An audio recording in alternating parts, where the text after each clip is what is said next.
Hello friends. इससे पहले हम लोग 2 लेक्चर में देख चुके हैं फर्स्ट ट्रांजिशन सीरीज एलिमेंट के introduction, oxidation states, electronic configuration वगैरह।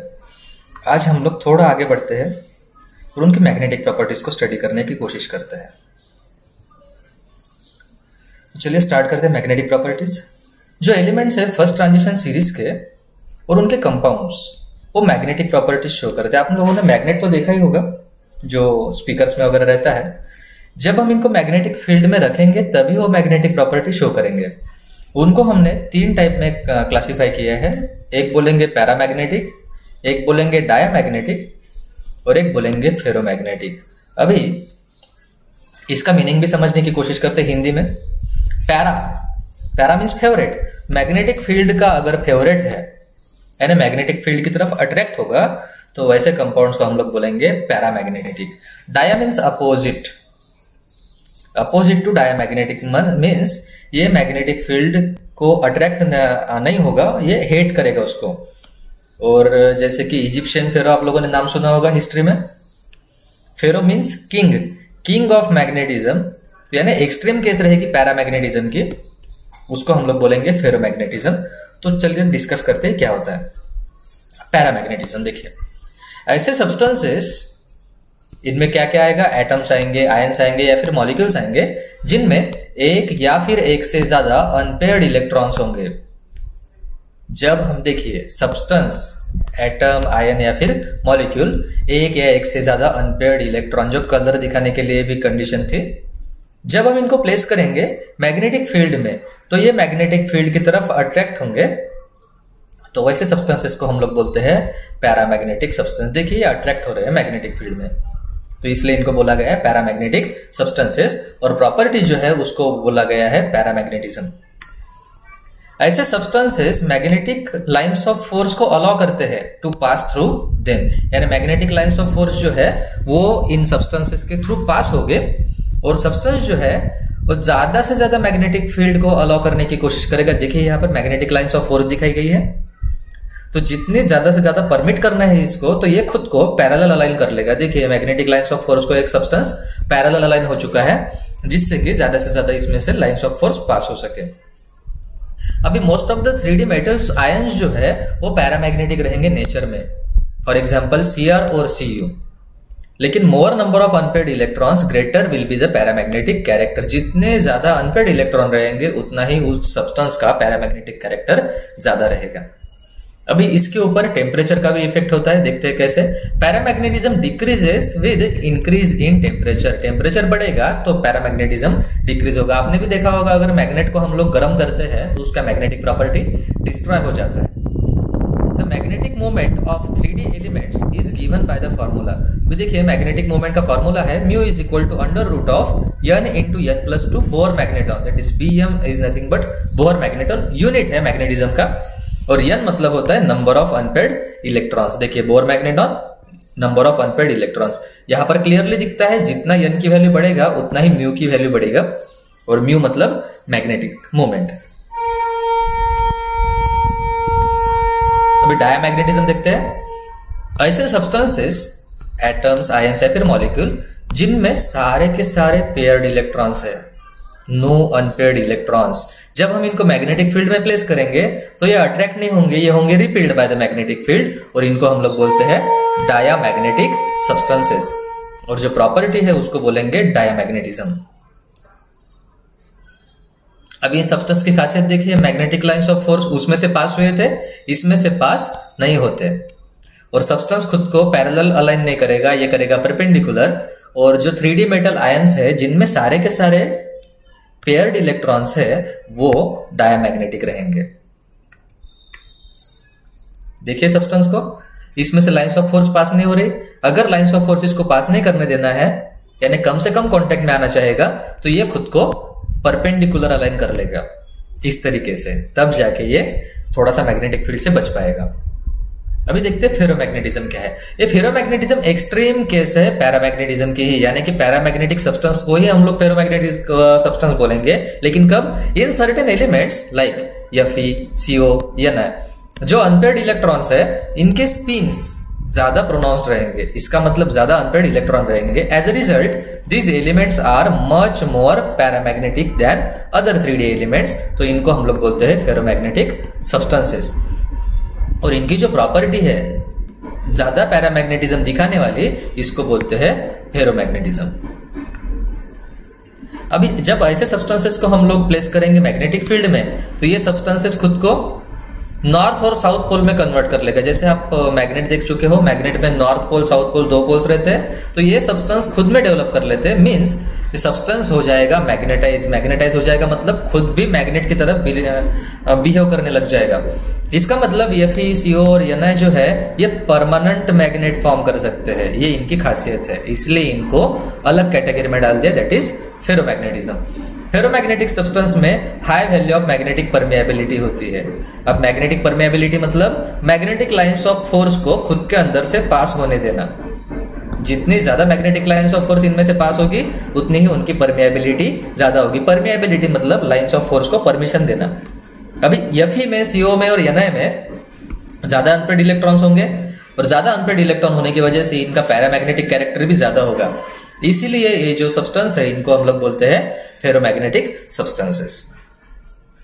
अभी ये मैग्नेटिक बिहेवियर ऐसे सब्सटेंसेस में क्यों आता है, वो हम थोड़ा स्टडी करने की कोशिश करते हैं। देखिए, इलेक्ट्रॉन ये चार्ज पार्टिकल होगा जिसके ऊपर नेगेटिव चार्ज होता है, लेकिन इसकी जो मोशन है वो बार मैग्नेट की तरह बिहेव करने को इसको मजबूर कर देती है। इसका मतलब वो खुद के आसपास मैग्नेटिक फील्ड क्रिएट कर लेगा। देखते हैं कैसे। देखिए, एटम में electron revolves around the nucleus in orbit. अभी ऑर्बिट में इलेक्ट्रॉन मूव करता है। अभी ये जो ऑर्बिटल मोशन है इलेक्ट्रॉन की, इसकी वजह से मैग्नेटिक फील्ड प्रोड्यूस होती है। देखिए, इलेक्ट्रॉन के 2 मोशन, एक स्पिन मोशन, दूसरी ऑर्बिटल मोशन।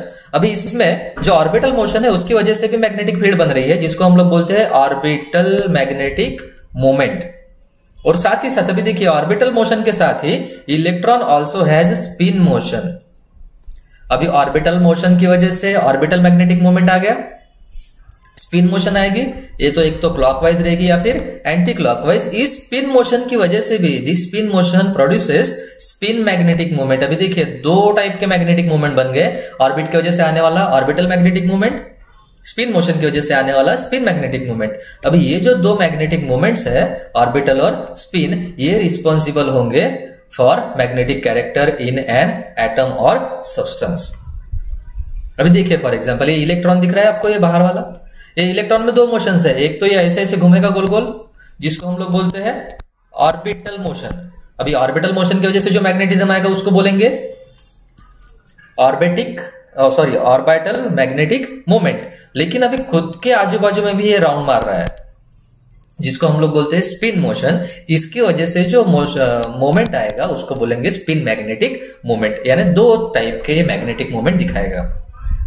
लेकिन 3D एलिमेंट्स में क्या होता है, देखिए, there is no orbital magnetic moment. अभी इसका जो मैग्नेटिक मोमेंट है ऑर्बिटल वाला, वो कैंसिल हो चुका है। क्यों? क्योंकि because it is quenched due to interaction between 3D electron and surrounding ligands. इसका बोलने का मीनिंग ये है कि जो 3D एलिमेंट से कोऑर्डिनेशन कंपाउंड फॉर्म करेंगे, जिसमें उस एलिमेंट के एटम के आजू बाजू में लिगेंड्स सराउंडेड रहेंगे। इसका मतलब क्या हो जाएगा, वो लिगेंड्स की वजह से इलेक्ट्रॉन जो है वो खुद के ऑर्बिट में घूम नहीं पाएगा, वो सिर्फ स्पिन कर पाएगा। इसीलिए 3D एलिमेंट्स में there is only spin magnetic moment which determines their magnetic behaviour. यानी बचा कौन सा मैग्नेटिक मोमेंट, सिर्फ स्पिन मैग्नेटिक मोमेंट, जिसके बेसिस पे ही हम उसके मैग्नेटिक बिहेवियर को डिस्क्राइब या डिटरमाइन कर सकते हैं। When substance is placed in magnetic field, the magnetic field of substance interacts with the externally applied magnetic field. अभी क्या होगा, जब हम इसको मैग्नेटिक फील्ड में प्लेस करेंगे तो इस सब्सटेंस का खुद का मैग्नेटिक फील्ड बाहर वाले मैग्नेटिक फील्ड के साथ इंटरैक्ट होगा। पैरामैग्नेटिक सब्सटेंस जिनमें ज्यादा अनपेड इलेक्ट्रॉन्स है, उनका स्पिन मैग्नेटिक मोमेंट होगा। मींस सब्सटेंस शो करेगा नॉर्थ साउथ पोलैरिटी। ऐसे सब्सटेंस को जब हम प्लेस करेंगे अप्लाइड मैग्नेटिक फील्ड में, gets attracted by opposite poles. But diamagnetic substance do not contain unpaid electrons. इसका मतलब सारे के सारे इलेक्ट्रॉन्स रहेंगे पेयर्ड, और पेयर्ड इलेक्ट्रॉन की वजह से एक इलेक्ट्रॉन का स्पिन क्लॉकवाइज रहेगा, दूसरे का स्पिन एंटी क्लॉकवाइज। इसका मतलब है स्पिन मैग्नेटिक मोमेंट जो है वो जो प्रोड्यूस होंगे एक इलेक्ट्रॉन की वजह से, वो दूसरा इलेक्ट्रॉन उसको कैंसिल कर देगा, क्योंकि एक अगर क्लॉकवाइज घूम रहा है तो उसकी डायरेक्शन अलग रहेगी, एग्जैक्टली अपोजिट डायरेक्शन रहेगी मैग्नेटिक मोमेंट की एंटी क्लॉकवाइज वाले घूमने वाले की। इसका मतलब है दोनों एक दूसरे के मैग्नेटिक मोमेंट को कैंसिल कर देंगे। तो इसीलिए अगर अनपेयर्ड इलेक्ट्रॉन नहीं है, सारे के सारे इलेक्ट्रॉन्स पेयर्ड है, तो वो सब्सटेंस कुछ भी मैग्नेटिक प्रॉपर्टी शो नहीं कर पाएगा। Hence, diamagnetic substance does not have spin magnetic moment. इसका मतलब क्या हुआ? ऑर्बिटल मोमेंट तो ऑलरेडी कैंसिल हो चुका था। डायमैग्नेटिक में स्पिन मोशन का भी मैग्नेटिक मोमेंट कैंसिल हो चुका है, मैग्नेटिक मोमेंट इज जीरो। ऐसे सब्सटेंस को जब हम प्लेस करेंगे मैग्नेटिक फील्ड में, external magnetic field however induces in them a small magnetic moment which is in opposition to external magnetic field. इसका मतलब यह है कि बाहर वाले मैग्नेटिक फील्ड उस सब्सटेंस में थोड़ा सा मैग्नेटिक मोमेंट जनरेट करेगी जो एग्जैक्टली अपोजिट रहेगा। Hence diamagnetic substances get repelled in magnetic field. अभी देखते हैं मैग्नेटिक परमेबिलिटी क्या होती है। देखिए, it is defined as the ratio of lines of magnetic force per unit area in the sample to the lines of force per unit area in the vacuum. इसका मतलब vacuum से कितने lines of force pass हो रहे हैं, और simultaneously उसी magnetic field में अगर हम सब्सटेंस को रखते हैं तो उसमें से magnetic force, magnetic lines of force per unit area कितना जाता है, उसका ratio that is called as magnetic permeability denote करेंगे रो से। Rho is equal to beta divided by H. H मतलब magnetic lines of force in vacuum, और beta मतलब ratio lines of magnetic force per unit area in the sample. ये होगा magnetic permeability का formula. Magnetic susceptibility, अगर हम किसी substance को मैग्नेटिक फील्ड में रखते हैं तो उसका कुछ ना कुछ मैग्नेटाइजेशन होगा, तो कितना मैग्नेटाइज होता है वही स्टडी करना है। That is called as magnetic susceptibility. It is defined as the ratio of intensity of magnetisation to the magnetising force. हमने कितना फोर्स अप्लाई किया और सब्सटेंस कितना मैग्नेटाइज हुआ, इन दोनों का ratio. It gives an extent to which the material is susceptible to magnetization. देखिए, it is x is equal to I divided by H. I मतलब इंड्यूस्ड मैग्नेटाइजेशन और H मतलब अप्लाइड मैग्नेटिक फील्ड। अभी देखते हैं कॉम्प्लेक्स फॉर्मेशन टेंडेंसी क्या होता है। देखिए, ये जो कॉम्प्लेक्स है, कॉम्प्लेक्स में एक सेंट्रल मेटल का कटायन रहेगा, उसको सराउंड करते हैं लिगेंड्स। देख सकते हो यहाँ पे ये कोबाल्ट लिया है, कोबाल्ट का सेंट्रल मेटल एटम है या फिर आयन है, उसको लिगेंड ने सराउंड किया है। लिगेंड मतलब अपोजिट चार्ज वाले या फिर न्यूट्रल है, निगेटिव चार्ज रहेगा या फिर न्यूट्रल रहेंगे, वो इसको सराउंड कर लेंगे। तो यहाँ पे जो मेटल रखा गया है वो मेटल है रहेगा ट्रांजिशन मेटल।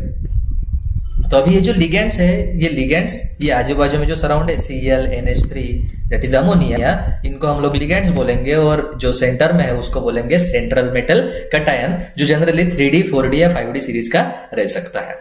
तो इनकी कॉम्प्लेक्स फॉर्मेशन की टेंडेंसी देखते हैं। ऐसे जो कंपाउंड दिखेंगे इनको हम लोग बोलते हैं कॉम्प्लेक्स कंपाउंड। देखिए, ligand donates electron to the central metal cation. अभी डोनेट क्यों बोला गया है, क्योंकि सेंट्रल मेटल कटायन है, उसके ऊपर पॉजिटिव चार्ज है, उसके पास इलेक्ट्रॉन की कमी है, जो इलेक्ट्रॉन की कमी है लिगेंड दूर कर देगा। इसके पहले वाले केस में हम लोगों ने देखा है इस कोबाल्ट को ये अमोनिया या फिर Cl इलेक्ट्रॉन डोनेट करेगा। For formation of complex central metal cation must have vacant d orbital. अभी देखिए, अगर उस कंपाउंड को, उस मेटल को कॉम्प्लेक्स फॉर्म करना है तो उसके पास वैकेंट d ऑर्बिटल होनी चाहिए। अभी क्यों होनी चाहिए? To accept the electrons from ligands. Ligand से इलेक्ट्रॉन तो लेने, लेकिन रखेगा कहां पे? अगर उसको इलेक्ट्रॉन रखना है, इलेक्ट्रॉन की पेयर रखना है, तो उसके पास d ऑर्बिट का ही चांस है। अगर d ऑर्बिट उसके पास वैकेंट है तो ही वो इलेक्ट्रॉन्स को वहां से ले सकता है। The transition metal cation have strong tendency to form complex compound because of the following reason। देखिए, अभी ये complex compound क्यों फॉर्म करता है, उसके कुछ रीजंस बताए गए और रीजन स्टडी करेंगे। Transition metal cation have small size. देखिए, उसका जो मेटल रहेगा उसकी साइज रहेगी स्मॉल, मींस पॉजिटिव चार्ज जो है ट्रांजिशन मेटल का वो प्रेजेंट है स्मॉल साइज में। देखिए, साइज स्मॉल है, पॉजिटिव चार्ज है उसके ऊपर, तो कम जगह घेरेगा। So this high positive charge density. अभी डेंसिटी का मतलब क्या होगा? Charge divided by size. जितना चार्ज ज्यादा और साइज कम रहेगी उतनी उसकी डेंसिटी ज्यादा रहेगी, रेशो बढ़ जाएगा। तो उसको हम लोग बोलेंगे पॉजिटिव चार्ज डेंसिटी। जो डेंसिटी अट्रैक्ट करेगी लिगेंड्स को, जिसकी वजह से फॉर्म होगा कॉम्प्लेक्स से पहला रीजन है कि उनकी साइज स्मॉल रहेगी। पॉजिटिव चार्ज कम जगह घेरेगा, जिसकी वजह से उनकी पॉजिटिव चार्ज की डेंसिटी बढ़ जाएगी, जो इलेक्ट्रॉन को अट्रैक्ट करेगी टू फॉर्म द कॉम्प्लेक्स। अभी transition metal cations have vacant D orbital, second case, उनके पास वैकेंट डी ऑर्बिटल है और जिसकी एनर्जी अप्रोक्सीमेटली सेम है, जो एक्सेप्ट कर सकता है इलेक्ट्रॉन्स को फ्रॉम लिगेंड्स। लिगेंड्स तो इलेक्ट्रॉन देगा, लेकिन लेने के लिए वैकेंट डी ऑर्बिटल होना जरूरी है। Transition metals are capable of showing variable oxidation state. अभी देखिए दूसरी कंडीशन, तीसरी कंडीशन क्या है, इनकी जो ऑक्सीडेशन स्टेट्स है वो वेरिएबल है, अलग अलग दिखा सकते हैं अपने कन्वीनियंट के हिसाब से, जिसकी वजह से इनको कॉम्प्लेक्स फॉर्म करने में आसानी होती है। अभी जो कॉम्प्लेक्स कंपाउंड फॉर्म होते हैं वो स्टेबल कैसे होते हैं, उस स्टेबिलिटी के ऊपर कौन से फैक्टर असर डालेंगे, वो फैक्टर्स देखेंगे। सबसे पहला है atomic number of metal cation. देखिए stability of complex decreases with increase in atomic number of central transition metal. अभी ऐसा क्यों बोला, क्योंकि जैसा जैसा एटॉमिक नंबर बढ़ेगा वैसा उसका साइज डिक्रीज होना चाहिए था, लेकिन हमने देखा है कि उनकी साइज थोड़ी सी इंक्रीज होती है। तो इस वजह से अगर इनका एटॉमिक नंबर बढ़ता है तो उसकी स्टेबिलिटी घट जाएगी। ऑक्सीडेशन स्टेट देखेंगे, जो कॉम्प्लेक्स कंपाउंड रहेंगे, कुछ अगर सेम मेटल के कॉम्प्लेक्स कंपाउंड लेते हैं और लिगेंड भी सेम रखते हैं, तो central metal cation with higher oxidation state, higher oxidation state का मतलब होता है ज्यादा positive charge, forms more stable complex than the metal cation with lower oxidation state. इसका मीनिंग तो आपको समझ में आ चुका होगा। जितना ज्यादा मेटल के ऊपर पॉजिटिव चार्ज रहेगा उतना ही उसका कॉम्प्लेक्स जो है ज्यादा स्टेबल बनेगा। अगर हमने ऑक्सीडेशन स्टेट की बात की है सेम मेटल के, तो जितना ज्यादा उसका ऑक्सीडेशन स्टेट रहेगा उतना ही उसका पॉजिटिव चार्ज ज्यादा रहेगा, जिसकी वजह से उसका कॉम्प्लेक्स ज्यादा स्टेबल बनेगा as compare to same metal with lower oxidation state. Ligand की स्ट्रेंथ की बात करें तो क्या होगा, transition metal with low oxidation state forms stable complex with strong ligands. देखिए अगर ऑक्सीडेशन स्टेट लो है तो उसके लिए स्ट्रॉन्ग लिगेंड लगेगा, और अपोजिट बोलेंगे तो हाई ऑक्सीडेशन स्टेट अगर है तो उसके बाद जो फॉर्म होगा कंपाउंड हो रहेगा stable complex with weak ligands. यानी जितनी ज्यादा लो ऑक्सीडेशन स्टेट उतना लिगेंड स्ट्रॉन्ग चाहिए स्टेबल कॉम्प्लेक्स बनाने के लिए, और जितना हाई ऑक्सीडेशन स्टेट रहेगा उतना ही वीक लिगेंड लगेगा स्टेबल कॉम्प्लेक्स बनाने के लिए। अभी हम डी ब्लॉक की कैरेक्टरिस्टिक प्रॉपर्टी स्टडी करेंगे। देखिए सारे के सारे ट्रांजिशन एलिमेंट्स जो है वो मेटल्स है, इसका मतलब ये गुड कंडक्टर रहेंगे हीट के और इलेक्ट्रिसिटी के, जनरल मेटल की प्रॉपर्टी है। ट्रांजिशन एलिमेंट्स हार्ड रहेंगे, मैलिएबल रहेंगे और डक्टाइल, मेटल्स की property. Transition elements have high melting point. अभी मेटल है तो हाई मेल्टिंग पॉइंट रहेगा, बॉइलिंग पॉइंट भी रहेगा as compare to S and P block elements. Transition elements variable oxidation state show करेंगे, जो हम पहले से जानते हैं।